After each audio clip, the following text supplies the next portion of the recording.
I'm just going to talk to you briefly about the ALFA kit. It's a set of PDFs on our website which are designed for people who, if you've been out of the grammar for a while, maybe you taught it at school and then it's stripped away, or you were like me and not taught it at school and got here and went, I have no idea what you're talking about. I know what a verb is and that's it.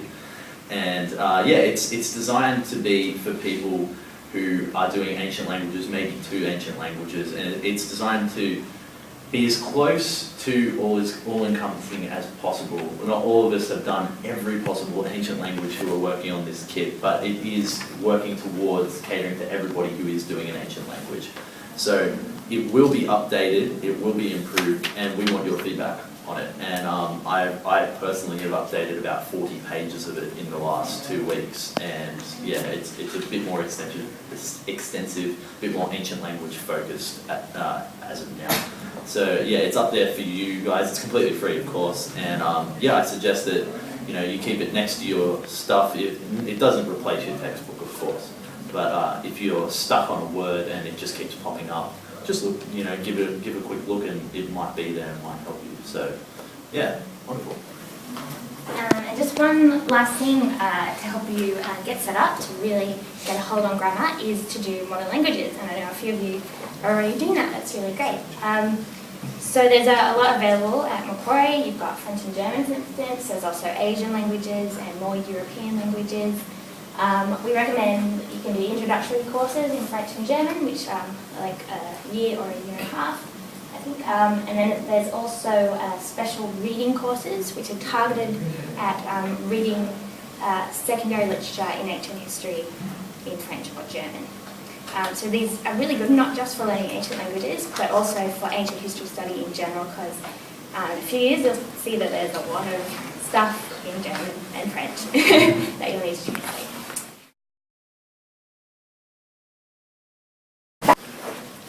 Learning the basics. Don't leave the language in the classroom. You've got to really live a language. Think about it. You need to have it around you. You need to have it in the back of your mind. It needs to be popping up in your sentences, in your thoughts, like me, in your text messages. Little things that you see in your day-to-day life will stick in your mind.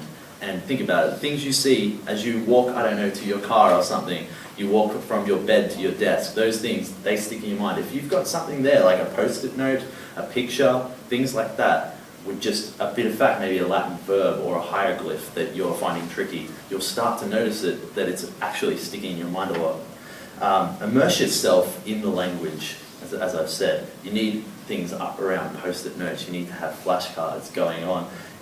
Learning by rote is a huge, huge advantage. You get paradigms in your textbooks. They're there for a reason. They actually matter to something. You get a lot thrown at you in the first weeks, but that's really the only way that the university can fit things in. So you need to maximize your time. You have those paradigms there, they're there for you to use. Write them out. If that works for you, some people like flashcards, I personally don't. But if you use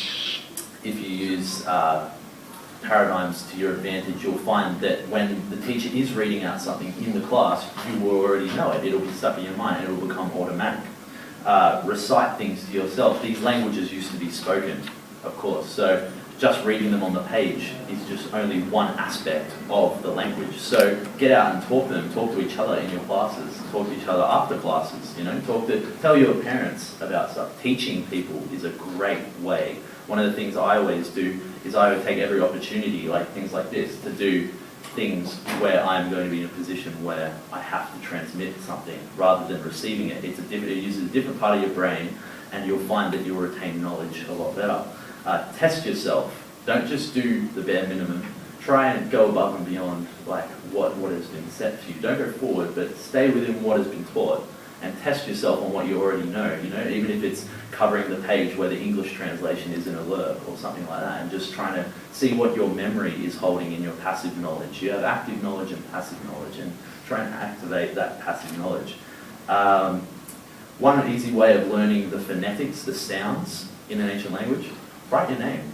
Use the alphabet or the glyphs or whatever it is, because you'll always remember when you'll get it, that's my name, so you can send it out, Christopher, And then you'll remember when you see, like, say it was Greek, I did it for Greek, that big X. I knew it wasn't an X, I knew it was the K at the start of my name. So things like that. And you can do it with historical figures that you know, like Plato. You can do it with Julius Caesar. You'll start to remember that Caesar is not Caesar in Latin, it's Kaiser and stuff like that.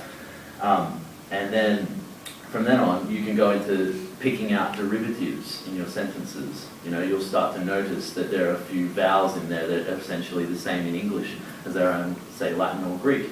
But maybe there's words that we use, consequence. That's naturally bad, isn't it? That means to walk with, to follow with in Latin, consequo.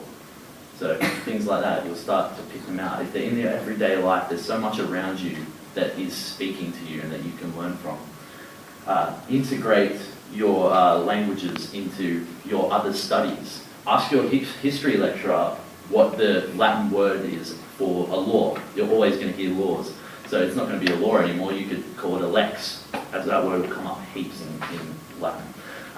You know, ask for the hieroglyph for Ra, for instance, or, you know, heaps, things like that are going to come up, the, you know, upper, lower kingdoms, names that are going to come up a lot. Write the hieroglyph in your notes, and you'll start to work it out. You will know those signs will be committed to memory, and you'll find that you're getting more in touch with that ancient history, because the language is a huge part of the ancient history. There's a blurred line between linguistics and history.